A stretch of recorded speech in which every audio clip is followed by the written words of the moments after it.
మరి ఎంపీ ఎన్నికల్లో ఏ party గెలవబోతుంది? MP ఎన్నికల్లో చూసుకుంటే మనకు ముగ్గురు ప్రత్యర్థులు ఉన్నారు ప్రజెంట్ అయితే. సో కాంగ్రెస్ గురించి మాట్లాడుకుంటే కాంగ్రెస్ చేసింది ఏం లేదు. ఈ 4 నెలలలో ఏం డెవలప్మెంట్ అయితే చూడలేకపోతున్నాము. యాక్చువల్గా ఏమంటే నేను రీసెంట్గా నిన్ననే హైదరాబాద్ నుంచి వచ్చాను. సో 10 సంవత్సరాల్లో లేని ఎక్కడి కరెంట్ కట్టు ఒక 4-5 గంటలు పోతే హైదరాబాద్ స్తంభించిపోయింది నిన్న. సో దీన్ని బట్టి నాకు కాంగ్రెస్ మీద ఏదో చిన్న హోప్ ఉండే, ఏదో చేస్తారు ముందు రేవంత్ రెడ్డి అని. ఇప్పుడు ప్రజెంట్ అయితే మేము ఆల్టర్నేట్ వెతుకోవాల్సి వస్తుంది. ఇలా కేసీఆర్కి ఆల్టర్నేట్గా మేము రేవంత్ రెడ్డిని చూస్ చేసుకున్నాము. ఇప్పుడు ఇక్కడ మేము బీజేపీ సైడ్కి షిఫ్ట్ అయిపోతున్నాం. సో మేము బీజేపీకి సపోర్ట్ చేస్తున్నాం. సో బీజేపీ కొద్దిపాటి ఏం చేసిందంటే రైల్వే బ్రిడ్జెస్ అన్న కన్స్ట్రక్షన్ చేసింది, పసుపు బోర్డు తీసుకొచ్చారు, వాళ్ళు చాలా ఫైట్ చేశారు. కేంద్రీయ విద్యాలయాలు కూడా తీసుకొచ్చారు, నవోదయ. సో అప్కమింగ్ 5 yearsలో చాలా డెవలప్మెంట్ చూడగలుగుతాము. ఇంకోటి ఏమంటే కేంద్ర ప్రభుత్వం చాలా ఇక్కడ దృష్టి పెట్టాలి. ఎందుకంటే ఓన్లీ స్టేట్ గవర్నమెంట్ పైననే ఇడిసపెట్టేస్తున్నారు, అది కరెక్ట్ కాదు. ఎందుకంటే ఇక్కడి ఫండ్ నుంచే వాళ్ళకు అక్కడ ఫండ్ వెళ్తుంది. మన పైసలు వాళ్ళకి వెళ్తే వాళ్ళు మనకు పైసలు ఇవ్వాలి. సో అది అనేది చాలా వరకు సౌతర్న్ స్టేట్స్ పైన డెవలప్మెంట్ చూపిస్తే బీజేపీ ఇంకా చాలా బాగుంటుంది. అలాగే బీజేపీ కూడా మన తెలంగాణ రాష్ట్రం మీద చాలా ఫోకస్ పెట్టింది.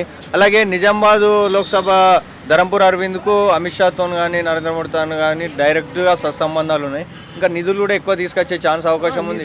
నిధులు అనేది తీసుకొస్తున్నారు. యాక్చువల్గా రైల్వే బ్రిడ్జ్ ఇక్కడ ఏదైతే ఉందో మామిడిపల్లి అయిన ఈ మామిడిపల్లి బోదంది, దీని వర్క్ అనేది 2016లోనే వాళ్ళకు ఫండ్స్ వచ్చేసాయి. యాక్చువల్గా వాళ్ళు కాంట్రాక్ట్ ఏం చేశారో, కాంట్రాక్టర్స్ ఏం చేశారో, అప్పటి ఎంపీ ఏం చేశారో, పాస్ట్ ఎంపీ మాకు తెలియదు. యాక్చువల్గా సమ్ క్లాషెస్ అయినాయి అవ్వచ్చు, సమ్ ఫండింగ్ గురించి ఏదో లొల్లి అయింది అవ్వచ్చు. కానీ ఇప్పుడు మాత్రం కొంచెం స్పీడప్ అయితే చూస్తున్నాను. నాకు తెలిసి ఇది ఒక 2 నెలలలో కంప్లీట్ అయిపోతే చాలా హ్యాపీ. ఇది ఇంకా మామిడిపల్లి అయితే రోడ్ అది కూడా దానిపైన కూడా పూర్తిగా దృష్టి పెట్టాలి. చాలా డేంజర్ ఉంది రోడ్ అయితే. ఆ రోడ్డు మెయిన్.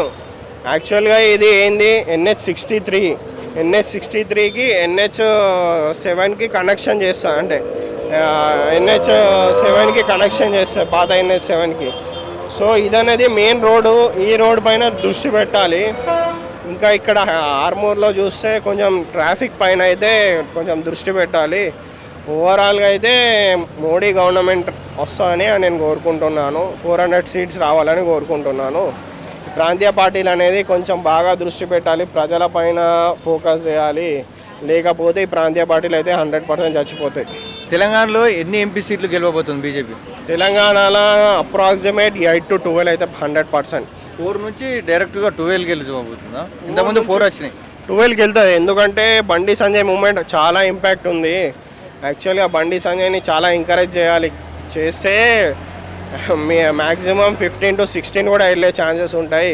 అండ్ ప్రజెంట్ అతను వేరే పోస్టింగ్ ఇచ్చి వేరే సైడ్ అతనికి ఇచ్చేస్తున్నారు. సో మ్యాక్సిమం బండి సంజయ్ని ఎంకరేజ్ చేయాలి. ఇక్కడ అరవింద్ ధర్మపురిని కూడా చాలా ఎంకరేజ్ చేయాలి. చాలా చేశారు నిజామాబాద్కి. సో నేను వీళ్ళని అప్రిషియేట్ చేస్తాను. ఏమంటే లీడర్షిప్ క్వాలిటీస్ మెయిన్. లీడర్ ఎలా ఉంటే పబ్లిక్ అలా ఉంటారన్న, అది మెయిన్. రెండో స్థానంలో ఏ పార్టీని చూడబోతున్నాం? రెండో స్థానంలో అయితే నేనైతే ఏ పార్టీని చూడలేని అనుకుంటున్నా. వాళ్ళకి డిపాజిట్లు కూడా రావు. అందరికీ బీజేపీ మోదీ మానియా. ఇక్కడ మోడీ మానియా కాదు, ఇక్కడ అయితే ప్యూర్ బీజేపీ అన్న. ఇప్పుడు ఇక్కడ అయితే ప్యూర్ బీజేపీ. ఎవరైతే వీళ్ళు వలసపోయిన టీఆర్ఎస్ కాంగ్రెస్ నాయకులు ఉన్నారో వాళ్ళు కూడా ఒక టైంలో బీజేపీకే పనిచేశారు, బీజేపీకే సపోర్ట్ చేశారు. ఇది ఏమంటే ఏదో పార్టీలు ఉండాలని పైసలకు షిఫ్ట్ అయ్యారో మరి ఏందో దాని గురించి మనమైతే చెప్పలేము. సో ప్రజెంట్ పబ్లిక్కి కావాల్సింది మెయిన్లీ ఫెసిలిటీస్ అన్న. కరెంటు బోర్డు ఏందన్న అసలుకి 10 సంవత్సరాల్లో ఎప్పుడు పోయింది, కరెంటు పోతుంది. బస్సు ఫెసిలిటీస్ అదే, బస్సు అయితే TSRTCని మొత్తం అయితే సర్వనాశనం చేసేసారు. ఇక్కడ ఏది ఎలక్ట్రిసిటీ డిపార్ట్మెంట్ కూడా సర్వనాశనం అయిపోయింది. ఏదైనా చిన్నపాటి వర్షం వస్తే ఏం మేనేజ్ చేయలేకపోతున్నారు. నిన్నటి న్యూస్ చూశారు, హైదరాబాద్లో ఎంత ట్రాఫిక్ అంటే 10 సంవత్సరాల్లో ఎప్పుడు చూడని ట్రాఫిక్, కరెంట్ కోతలు. స్మార్ట్ సిటీలుగా కరీంనగర్ను జగిత్యాలను చూడబోతామా? స్మార్ట్ సిటీలుగా 100% కరీంనగర్ని చూడగలుగుతాం. ఎందుకంటే హైదరాబాద్ తర్వాత చాలా develop. Nizamabad Jagtial Nizamabad Jagtial maybe time పట్టొచ్చు, కానీ కావాలి, ఫోకస్ పెట్టాలి. అది ఎయిర్పోర్ట్ నిజామాబాద్కు ఎయిర్పోర్ట్ మేబీ జక్రంపల్లి అని ముందటి నుంచి ప్లాన్స్ ఉన్నాయి. మేబీ ఈ ప్రభుత్వంలో ఏదైతే మన బీజేపీ ఒకవేళ వస్తే బీజేపీ దీనిపైన చాలా ఫోకస్ చేయాలి. వర్క్స్ చాలా స్లోగా అవుతున్నాయి.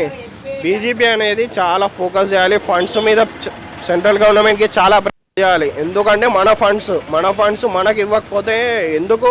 కేంద్ర మంత్రి వచ్చే అవకాశం ఉంటే ఒకవేళ మోడీ ప్రభుత్వం వస్తే కేంద్ర మంత్రి వచ్చే పదవి ముందు స్థానంలో ధరంపూర్ అరవింద్ గారు ఉన్నారంటున్నారు. నిజమే కేంద్ర పదవిలు అంటున్నారా? కేంద్ర మంత్రి పదవి, కేంద్రం అంత పదవితోటి దాని గురించి మనం చెప్పలేదు. ఏమంటే అది అయితే హైకమాండ్ వాళ్ళ చేతిలో ఉంటుంది.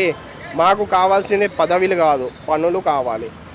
ఇంకా పదవులు అంటే ఇప్పుడు కేంద్ర మంత్రి పదవి వస్తే ఇంకా పనులు ఇంకా తొందరగా అయిపోతాయి. పనులు తొందర అవుతే చాలా హ్యాపీ అన్న. ఇప్పుడు మేము చూసుకుంటే ఆర్ఎన్బి ఇక్కడ లాస్ట్ టర్మ్లో మన ఎవరైతే ఇప్పుడు వేముల ప్రశాంత్ రెడ్డి ఉన్నారు, అవును, పాల్గొండ ఆర్ఎన్బి డిపార్ట్మెంట్, అతను ఏదో సెక్రటరీ చేసినా అది కట్టినా ఇన్ని మైన్స్ తీసుకొచ్చినా అని ఇన్ని మైన్స్ బుక్ చేసి ఇంత సెక్రటరీ కట్టినా ఇంత ఇది చేసినా అది చేసినా అని చెప్తున్నారు. ఓకే, వాళ్ళ సైడ్ డెవలప్ చేశారు, కానీ ఆర్మూర్ టు నిజామాబాద్ పోయే రోడ్ ఎంత వరస్ట్గా ఉందో అతను ఒకసారి చూడాలి.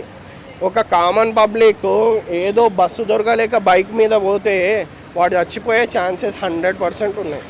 రోడ్లు భవన శాఖ మంత్రిగా వేసిండు కానీ ఏం చేయలేదు. రోడ్ అండ్ భవన శాఖ మంత్రి నిజామాబాద్ డిస్టిక్ నుంచే చేశారు, కానీ నిజామాబాద్కి అయితే ఏం డెవలప్ చేయలేరు.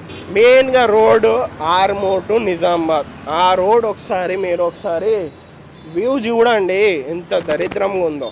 ఇక్కడ స్థానిక ఎమ్మెల్యే జీవన్ రెడ్డి మీద కూడా ఈ మాల్ మీద కూడా చాలా ఆరోపణలు వచ్చాయి. మేబీ మాల్ తీసుకొచ్చారు, ఎందుకు తీసుకొచ్చారో వాళ్ళ పర్సనల్ కోసం తీసుకొచ్చారా, మరి పబ్లిక్కి సర్వీస్ చేయాలని తీసుకొచ్చారా?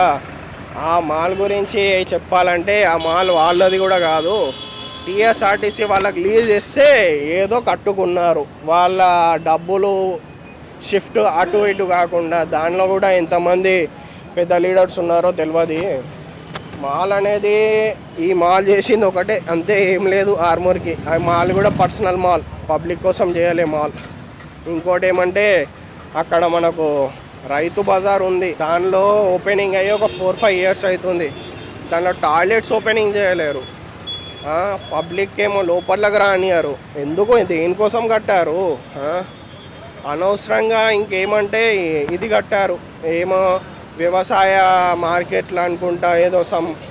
ఓవరాల్గానైతే ఎంపీగా ధరంపూర్ అరవింద్ ఓవరాల్గా ఆల్టర్నేట్ అంటే మేమైతే ప్రిఫర్ చేయము, టీఆర్ఎస్ని ప్రిఫర్ చేయము. కాంగ్రెస్ అనుచితంగా హిందువుల మీద కాన్సన్ట్రేట్ చేసి గెలుపుతున్నారు, అది చాలా తప్పు. మేము ఏదైనా కానీ అందరూ ఒకటే అంటారు, ఎందుకు హిందువుల మీద ఫోకస్ చేసుకుంటా హిందువులు ఏదైతే రాముడి కోసం చేసిన సేవలు అక్షంతల పంపిణీ చేస్తే దాన్ని కేసీఆర్ ఇది అంటాడు.